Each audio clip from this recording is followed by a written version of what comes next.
Bonjour mes amis, bienvenue dans cette nouvelle vidéo. Je suis Boris Kimboila et aujourd'hui je voudrais vous parler du contrôle de gestion. Mais avant de rentrer dans le vif de notre sujet, je voudrais tout de même me présenter. Donc je suis Boris Kimboila, acheteur de par mon métier. Le métier d'acheteur est devenu un métier dont l'importance s'est énormément accrue au cours de ces dernières années avec un positionnement de plus en plus stratégique au sein des entreprises tant les enjeux liés au poste de l'acheteur sont devenus stratégiques.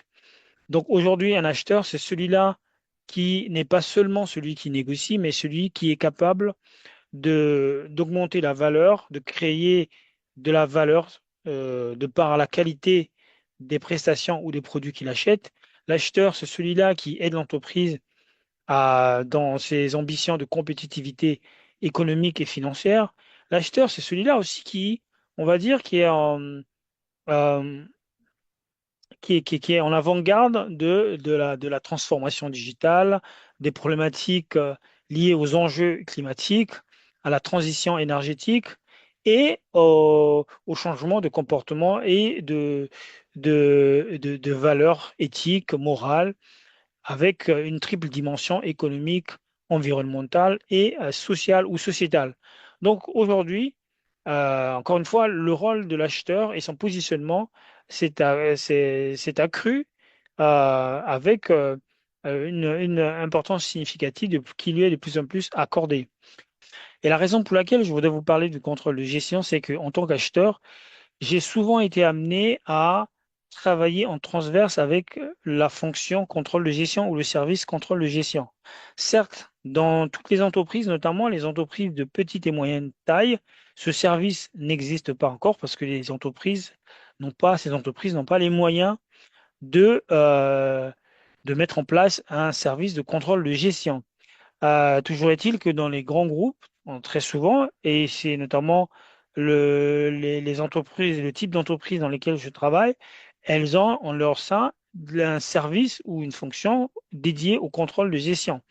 Et donc, dans le cadre de mon travail en tant qu'acheteur, je suis souvent amené à travailler en collaboration avec ce service et cette fonction. Et dans la plupart des cas, je rentre mes chiffres, je soumets mes résultats en tant qu'acheteur auprès du service contrôle de gestion qui, lui, est le garant, si vous voulez, de la pertinence et de la, la viabilité des chiffres qui sont déclarés par tous les achats.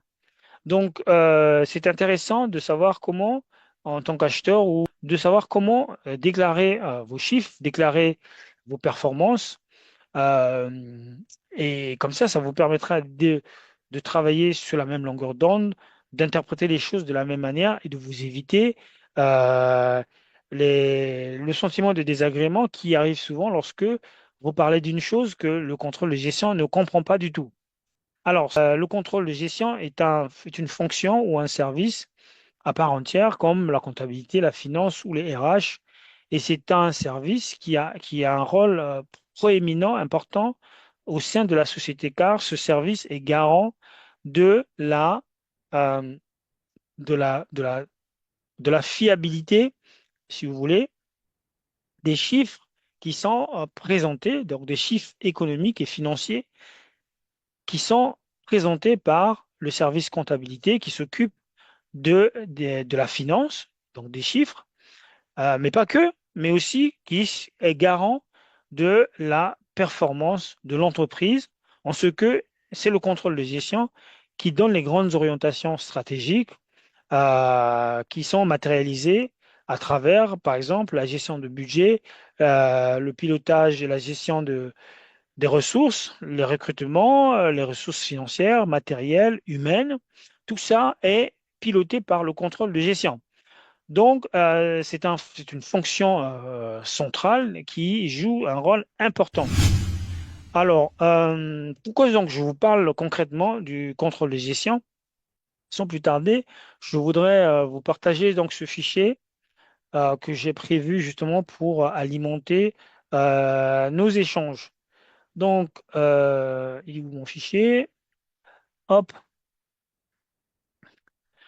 Donc, ce que je voudrais partager avec vous dans ce fichier, c'est justement cet énoncé. Très souvent, dans les écoles de commerce, les écoles de formation ou à l'université, lorsque on travaille sur les exercices de comptabilité analytique ou de contrôle de gestion, eh bien, on tombe sur des informations pareilles. C'est-à-dire que voilà, ici, vous avez les types de références ou de matières à acheter. Sur la colonne approvisionnement, nous avons trois types de matières. Et là, nous avons les consommations avec les montants associés. Et là, nous avons les coûts unitaires, les coûts de passation d'une commande et le taux de possession. Le but de cette vidéo, ce n'est pas de calculer la quantité économique, dont je suis sûr que vous connaissez la méthode et la finalité. Par contre, dans cette vidéo, ce qui m'intéresse tout particulièrement, c'est la notion de coût unitaire, des coûts de passation et de coût de taux de possession. Donc, très souvent dans les énoncés, on voit ces chiffres-là sans pouvoir comprendre quelles sont les logiques de calcul qui sont derrière ces chiffres que nous voyons. Les chiffres que vous voyez ici font l'objet d'un calcul préalable ou des calculs préalables que nous ne voyons pas. Et donc, dans cette vidéo, nous allons passer en revue une méthodologie à partir de laquelle ces calculs sont effectués. Donc ici, on voit le coût unitaire, alors que très souvent, lorsque vous achetez les matières premières, vous ne parlez pas en termes de coût, mais vous parlez en termes de prix d'achat. Mais à ce prix d'achat, on va associer des coûts ou des charges qui peuvent être directes ou indirectes. Et ainsi, les coûts vont, les charges, l'ensemble de ces charges vont constituer les coûts. C'est pour ça que nous avons ici le coût unitaire qui comprend plusieurs charges. Il est avant tout important de souligner que la comptabilité de gestion a des points de similitude et de différenciation. Donc, il y a des points de convergence et des différences entre la comptabilité de gestion et la comptabilité financière. La comptabilité financière est une technique de collecte, de classification, d'analyse et d'interprétation et de reporting d'informations financières collectées via le système d'information de l'entreprise, le RP, ou alors le système de facturation ou de vente. Et donc, la comptabilité financière s'appuie sur une méthodologie normée, donc des procédures normées qui définissent les modalités de classification, d'enregistrement, de collecte, d'enregistrement, de classification, d'analyse, d'interprétation et de publication, de communication d'informations financières. Vous avez plusieurs règles donc, qui président à l'analyse et au traitement de l'information financière. Donc, retenez que la comptabilité financière se résume à collecter, classifier, interpréter et publier l'information financière qui est destinée à la fois aux parties prenantes externes, mais aussi aux parties prenantes internes. La comptabilité de gestion, qui est plus un outil de pilotage, est une technique qui s'appuie non pas sur des procédures normées, mais plutôt sur une méthodologie rigoureuse qui permette d'analyser des coûts, mais aussi de pouvoir donner, en fonction de l'analyse des coûts, des grandes orientations stratégiques quant à la façon de gérer l'entreprise. Globalement, on va avoir deux types d'informations en comptabilité, hein. Bon, enfin, deux, je suis un peu caricatural, mais il y a plusieurs types d'informations que l'on peut regrouper sous deux catégories, c'est-à-dire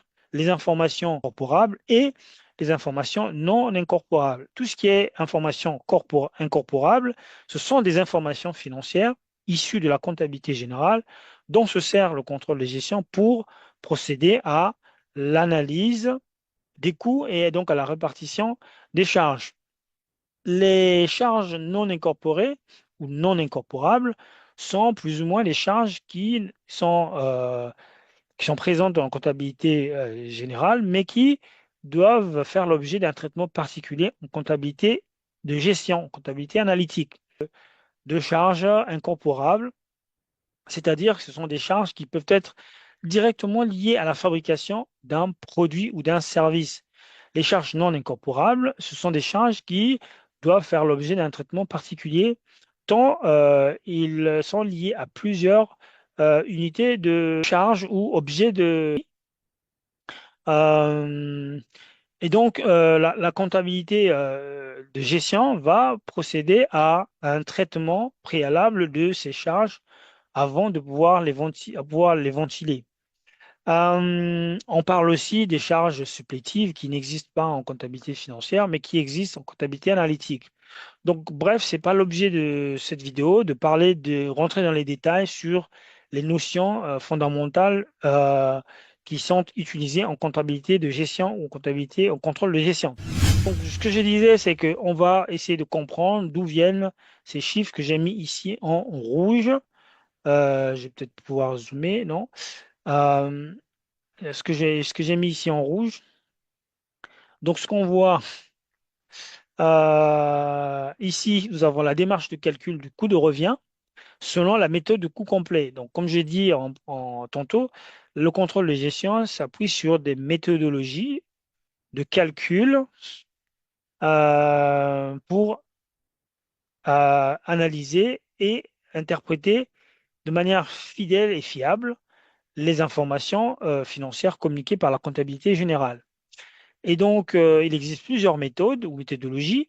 L'une des plus répandues, c'est justement la méthode au coût complet. C'est une méthode qui permet de calculer un coût de revient en prenant en compte à la fois les charges directes et les charges indirectes. Et puisque les charges directes sont directement imputables à un produit ou un service, il est cependant difficile de pouvoir déterminer à quoi renvoient ou correspondent, à quel objet de coût correspondent les charges ou correspondent les charges indirectes. C'est pourquoi les charges indirectes en comptabilité de gestion ou analytique doivent faire l'objet d'un traitement particulier. C'est pourquoi ici, les charges indirectes dont les informations ont été communiquées par la comptabilité financière vont faire l'objet d'un traitement particulier dans le cadre de ce qu'on appelle l'analyse des coûts dans les centres d'analyse ou la ventilation des charges ou la répartition des charges dans les centres d'analyse. En d'autres termes, les charges directes que vous voyez ici, dont les montants sont indiqués là, doivent faire l'objet d'une ventilation ou d'une allocation ou d'une répartition afin de vider ces montants-là. Ainsi, la comptabilité de gestion procède par la définition des clés de répartition afin de déterminer la proportion ou la part affectée à chaque unité de centre. C'est pourquoi, par exemple, pour 25 000, on va déterminer combien dans 25 000 va dans approvisionnement, découpage, assemblage, etc. Et donc, pour aller un peu plus vite, ici, nous avons fait ce calcul, j'ai fait ce calcul afin de répartir 25 000 francs liés au service extérieur sur l'ensemble des centres d'analyse. Et donc, on a déterminé que sur les 25 000 francs, 2 000 euros étaient pour l'approvisionnement, 13 000 pour le découpage, 10 000 pour l'assemblage et absolument rien pour la distribution.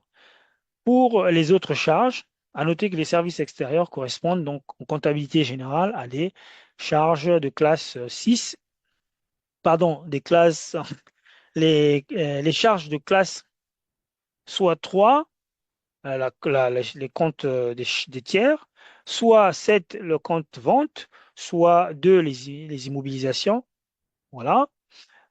Classe 4 pour le compte financier, donc la banque, la caisse, etc., la trésorerie, si vous voulez. Et donc, puisqu'on est incapable de savoir à quelle unité de coût, à quel objet de coût affecter ces charges, elles doivent faire l'objet d'une ventilation. Et donc ici, on a déterminé que pour les impôts, ben, dans le montant, il y a 21 000, eh ben, 5 000 iraient à l'approvisionnement, 10 000, 1000 au découpage, 15 000 à l'assemblage et 200 à la distribution, au centre de distribution, etc. Donc ici, le but, c'est de calculer donc les sommes totales après avoir réparti l'ensemble des montants sur le total des montants sur l'ensemble des centres d'analyse. Le but, c'est de calculer pardon, le total de ces montants-là. Et donc ici, pour l'approvisionnement, on a un total de 30 000. Et pour le découpage 60 000, 148, 47 000, 28 000, etc. Ici, donc, je vous ai donné je vais faire un tableau complémentaire pour vous donner une idée de comment ces montants-là ont été déterminés. Donc, ici, vous voyez très bien qu'on a 0,8%. C'est la clé de répartition qui a permis de déterminer ce pourcentage à partir duquel nous avons pu obtenir le montant de 2000. D'autres termes, 2000 pour l'approvisionnement correspond à 0,8% des charges indirectes affectées à l'approvisionnement. Et il en va de même pour le centre de découpage dont le taux de répartition ou la clé de le pourcentage de répartition est de 4,9 et ainsi de suite. Donc, ce tableau nous permet tout simplement de visualiser, de comprendre comment ces montants-là, selon quelle logique ces montants-là ont été déterminés. Et ensuite, les, euh, les charges indirectes que nous avons ventilées dans le premier tableau ici doivent faire l'objet d'un deuxième niveau de ventilation ou de répartition. Et donc, c'est ce que nous allons voir ici. C'est ce qu'on appelle la répartition secondaire selon la méthode de coût complet. À quoi ça sert cette méthode, cette deuxième étape de répartition secondaire? Eh bien, elle sert à déterminer deux choses. D'abord, le nombre d'unités d'œuvre et ensuite le coût d'unités d'œuvre. Le nombre d'unités d'œuvre correspond souvent à la clé de répartition ou à l'unité d'œuvre définie par le contrôleur de gestion, en fonction bien sûr de la pertinence en fonction bien sûr du secteur d'activité, de la nature de l'activité, des produits achetés et de la pertinence de l'unité d'œuvre. Donc, dans le cadre de cet exemple, nous avons 1 € qui a été choisi de matière première achetée qui fait l'objet de clés de répartition et donc qui va servir d'unité d'œuvre. Alors ici, on détermine le nombre d'unités d'œuvre. En d'autres termes, c'est la quantité de matière première achetée. D'accord? Donc si pour le compte approvisionnement, ici, nous avons reporté les 30 000 de charges indirectes sur ce tableau afin de calculer le coût d'unité d'œuvre qui est indispensable dans le calcul du coût de matière première achetée, du coût de production et du coût de distribution. C'est pour ça que nous faisons en contrôle de gestion ou c'est pour ça qu'en contrôle de gestion, il est important de faire ces calculs. Donc ici, pour déterminer le coût de l'unité d'œuvre, on va procéder par euh, l'analyse de la définition donc, du montant du nombre d'unités d'œuvre. Donc ici, c'est une société qui fabrique du bois et qui achète des mètres cubes de bois. Donc ici, il y a 200 en termes de valeur, donc 200 000 et non pas en termes de quantité, puisqu'il s'agit d'1 € de matière première. Donc, des matières premières d'une valeur de 200 000 euros ont été achetées. Et pour calculer le coût de l'unité d'œuvre, ce qu'il faut faire, c'est de prendre la charge, le montant de la charge indirecte, qui est donc 30 000. 30 000, on va diviser par le montant ou la valeur des matières premières achetées. Donc, on est à 200 000. 200 000. Et si je mets égal, eh bien, ça nous donne bien 0,15%. En d'autres termes, ça veut dire que pour chaque euro de matière première dépensé, cette entreprise en a pour 0,15 euros de charges indirectes qui doivent être incorporées dans le calcul du coût de revient selon la méthode de coût complet. Donc, la méthode de coût complet détermine le coût de revient en prenant en compte à la fois les charges directes et les charges indirectes. Et puisque par nature, nous avons deux charges, les charges selon la méthode de coût complet, encore une fois, les charges directes et les charges indirectes. Et donc, il faut déterminer la part des charges indirectes qui rentrent dans le calcul du coût de revient. Voilà. Et donc, il en va de même pour le centre découpage, l'assemblage et la distribution. Ainsi, nous avons pu déterminer ici 4 euros pour le découpage, 6 euros pour l'assemblage et 0,70 pour la distribution. En d'autres termes, nous avons 28 000, nous avons vendu 40 000 unités.